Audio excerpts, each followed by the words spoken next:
Essa aula começa com uma lição de casa. Assistir a um, dois ou mais vídeos da série chamada BMW Filmes. Originalmente, eram um total de 8 filmes. Outros foram feitos mais recentemente. Deixarei a dica ao final desta aula. Mas, voltando a estes 8 filmes originais, hoje em dia podem ser encontrados em diversas plataformas de vídeos e streaming. Estamos falando de curtas-metragens, mas, ao mesmo tempo, de superproduções com atores, atrizes e diretores famosos. Se não viu, sugiro que pause esta videoaula e assista pelo menos 2 dos vídeos da série BMW Filmes, intitulados Powder Keg e Star. Assim, você poderá acompanhar melhor esta aula. Bom, espero que você tenha feito isso, porque agora eu quero falar e começar logo de cara abordando esses conjuntos de peças publicitárias sobre a série BMW Filmes e analisar como esses curta-metragens em superproduções se encaixam no marketing da fabricante de carros de luxo BMW. Então, vamos usar esses filmes como parte da nossa estrutura, parte da nossa história, para ajudar a dar vida ao estudo de caso e aos conceitos de segmentação de clientes da BMW e seus carros modelos S3, S5 e S7, que é o tema central da aula de hoje. Se você assistiu aos filmes, percebeu o estilo deles, e aqui vou focar em 2 deles, apenas como exemplo, e tenho certeza que será bem interessante. Se compararmos os filmes BMW Series Powder Keg e o filme BMW Series Star, apesar de serem diferentes entre si, as reações do público que os assiste, por vezes, é bem parecida e até se sobrepõe. Porque quando você pensa em Powder Keg, é um curta-metragem preto e branco, com câmeras muito próximas da cena e bastante violento. Você vê um sujeito levar um tiro, um jornalista.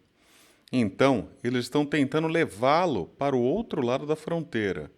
E ele está sangrando e percebe que o carro levou um tiro. Eles conseguem, mas o final é muito triste. E isso é muito diferente do filme Star, apresentando a superestrela Madonna. E o filme meio que zomba da natureza de diva da superestrela, o que pode até ser um pouco divertido, mas também é um pouco demais. Pensando bem, é exagerada. Tanto em termos da violência por ela se machucar no carro, o que definitivamente não é legal, e também por ouvirmos alguns palavrões e atitudes grosseiras da parte dela. Então, quando eu pergunto para as pessoas o que acharam desses filmes, algumas delas normalmente me dizem que adoraram os filmes, que amaram, que são ótimos filmes e que querem ver mais. Mas também há pessoas, muitas outras pessoas, que dizem que não têm certeza se são filmes legais, que consideram os filmes intensos. Então, peço às pessoas para me darem alguns descritores desses filmes, ou seja, em uma palavra ou uma expressão, como classificariam os filmes? E o que geralmente surge é o seguinte: ousado, corajoso, provocativo, no limite, violento. Alguns dizem que não são Walt Disney, ou então que não os mostrariam para seus filhos, porque são exagerados, etc. Então, concordamos que esses filmes são provocativos, corajosos, um pouco no limite. E aí nos perguntamos: o que está acontecendo? Por que a BMW gastou dezenas de milhões de dólares nessas superproduções, 8 no total originalmente? A BMW convidou vários diretores de vanguarda, pessoas como John Woo, Guy Ritchie, entre outros, muitos famosos, que gostam de filmar em estilo próprio. Alguns consideram filmes de arte e muito corajosos. Os projetos cinematográficos que cada um deles costuma trabalhar são pesos pesados de Hollywood. E a BMW pediu para esses caras do cinema, para eles virem e produzirem essa série. Vocês devem ter notado que Clive Owen, a superestrela de Hollywood, estava em ambos os filmes. E aí nós nos perguntamos, mas que diabos a BMW está fazendo? O que ela quer dizer? Qual o plano? Será que havia um plano? Então, é sobre isso que quero falar hoje, nesse estudo de caso, para pensarmos um pouco sobre esses filmes que, para muita gente, geram reações diferentes e intensas. Algumas pessoas os odeiam, outras pessoas os amam. Entretanto, ambos concordam que eles não são algo que você colocaria na TV num happy hour em família. E para pensar sobre isso e entender o que motivou a BMW, precisamos pensar sobre seus produtos. Portanto, precisamos analisar os seus carros mais populares, por assim dizer, os veículos que eles vendem. E quando refletimos sobre os modelos mais conhecidos do público, os mais vendidos no mundo, pensamos logo em três. São os modelos principais: a série 3, S3, a série 5, S5 e a série 7, S7. E gosto de pensar nesses três modelos, de certa forma, como uma pirâmide. Na base, a BMW vende muitos desses modelos série 3. Acima, eles vendem em menor quantidade os modelos série 5. E então, no topo dessa pirâmide, eles vendem muito poucos desses modelos série 7. E como vocês podem imaginar, as margens são muito melhores na série 7 do que na série 3. Mas uma das estratégias nesse mix de produto, e é assim que chamamos o conjunto de produtos e serviços dentro de uma determinada estratégia empresarial, o objetivo desse mix de produtos da BMW é que, de certa forma, os seus clientes percorram esses modelos nessa pirâmide da base até o topo. De certa forma, a BMW quer que você compre seus veículos começando com a série 3 como um dos produtos de entrada, em seguida passe para o S5 e depois para a série 7.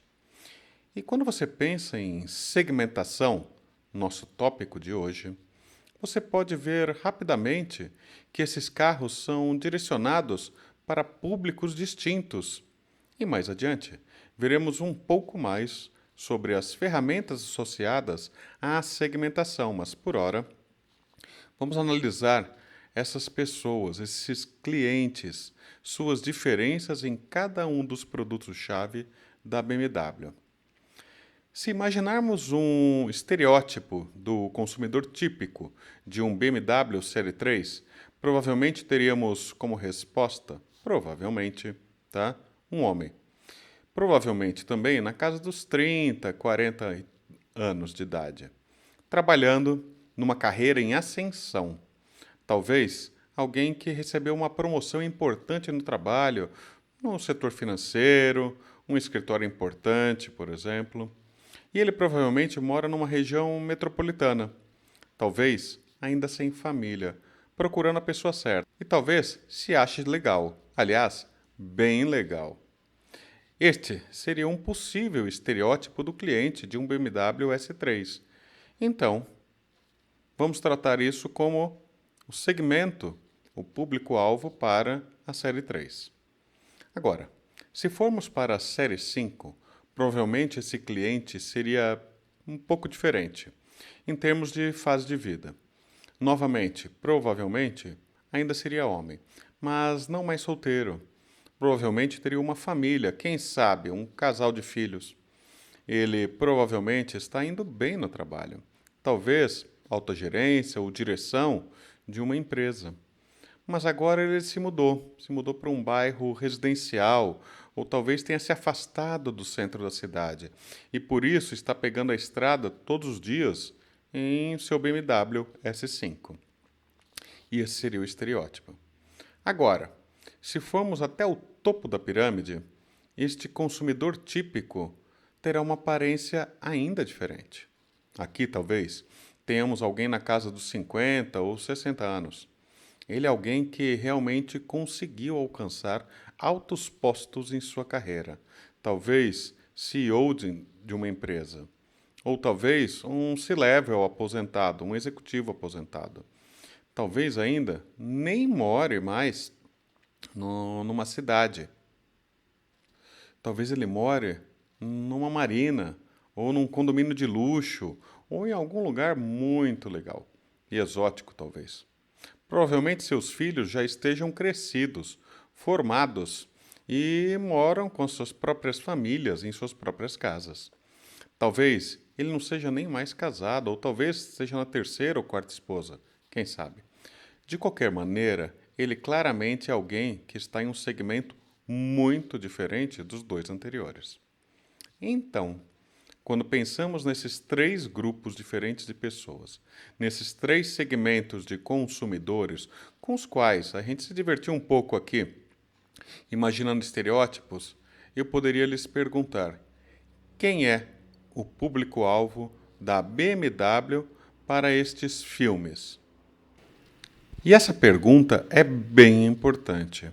Afinal, como dissemos, a BMW investiu pesado nessas superproduções de filmes, que são curta-metragens, mas com diretores, atrizes e atores famosos, além de cenários, roteiros, figurinos incríveis, para, em seguida, a gente perguntar: legal, seria para o público da série 7? Seria talvez para o público da série 5? Ou eles estão pensando na série 3 com esses filmes? E o que é mais interessante para mim é que a maioria das pessoas descobre muito rapidamente que esses filmes, que a BMW não está mirando o segmento-alvo da série 7. Afinal, esses filmes têm muitas imagens e cortes de cenas rápidos e gráficos intensos. E talvez possamos assumir que a BMW estivesse até um pouco preocupada que seus clientes da série 7, que são pessoas estabelecidas financeiramente e muito ricas, pudessem ver algo tão diferente e ousado para a época. Daí, percebemos que eles não estão mirando nesse segmento premium. Então, não é para eles. Vamos ao público da série 5. E esses filmes realmente não são feitos para um momento em família. Simplesmente, os filmes não são apropriados. E, então, também descartamos esse grupo de pessoas. E isso nos deixa com os clientes da série 3. Mas, será que esse público na faixa dos 40 anos era de fato o alvo da empresa? Não temos tanta certeza. Trata-se simplesmente de um outro perfil de público-alvo. E acabamos por descartar esses consumidores como os consumidores-alvos desse filme. E agora? O que nos resta? Percebemos que o verdadeiro alvo desses filmes era, na verdade, as pessoas fora e abaixo dessa pirâmide. Ou seja, pessoas mais jovens, que ainda não compraram um BMW. Talvez jovens na casa dos 18, 19, 20, 21, 22 anos, quem sabe. Talvez universitários ou jovens empreendedores que estão formando suas impressões sobre as marcas, sobre os carros e as várias coisas que elas querem comprar daqui a alguns anos. Portanto, para o profissional de marketing, há algo muito legal acontecendo aqui. A BMW lançou essa série de filmes na virada do século. E o que estava acontecendo naquela época era o surgimento da internet. Ainda não havia downloads rápidos. Não havia Google, nem Facebook, nem YouTube. E deixar os vídeos disponíveis na internet significava que, se você fosse um destes jovens interessados no filme, você tinha que esperar 1, talvez 2 horas para que um único vídeo fosse baixado.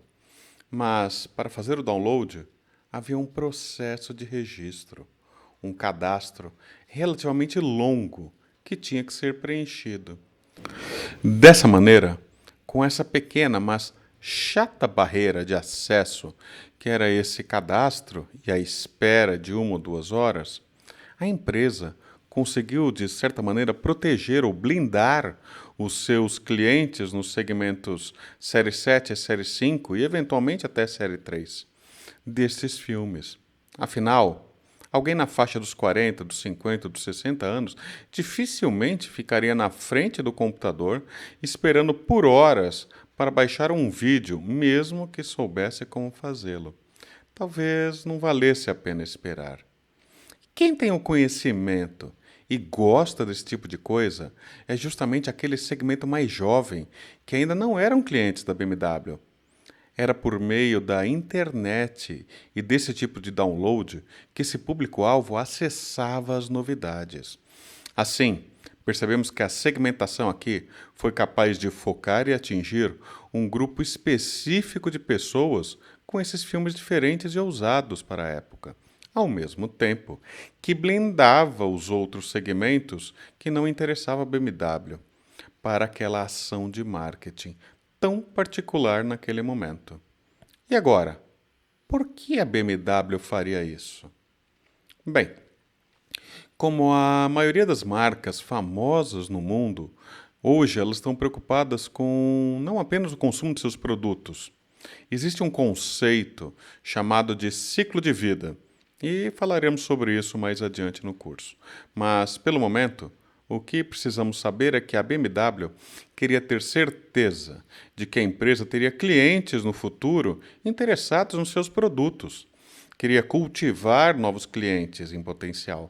Por isso, essa ação da empresa que estava, de certa forma, semeando o futuro, garantindo assim que sua marca, muito popular na época, continuasse relevante com o passar dos anos e que esses jovens pudessem considerar comprar uma BMW quando a idade e o momento de vida chegasse. Dessa maneira, a compreensão do conceito de segmentação foi muito importante para a BMW para saber realmente a quem a empresa estava direcionando seus esforços de marketing. E isso se reflete na promoção do seu mix de produto e na sua distribuição.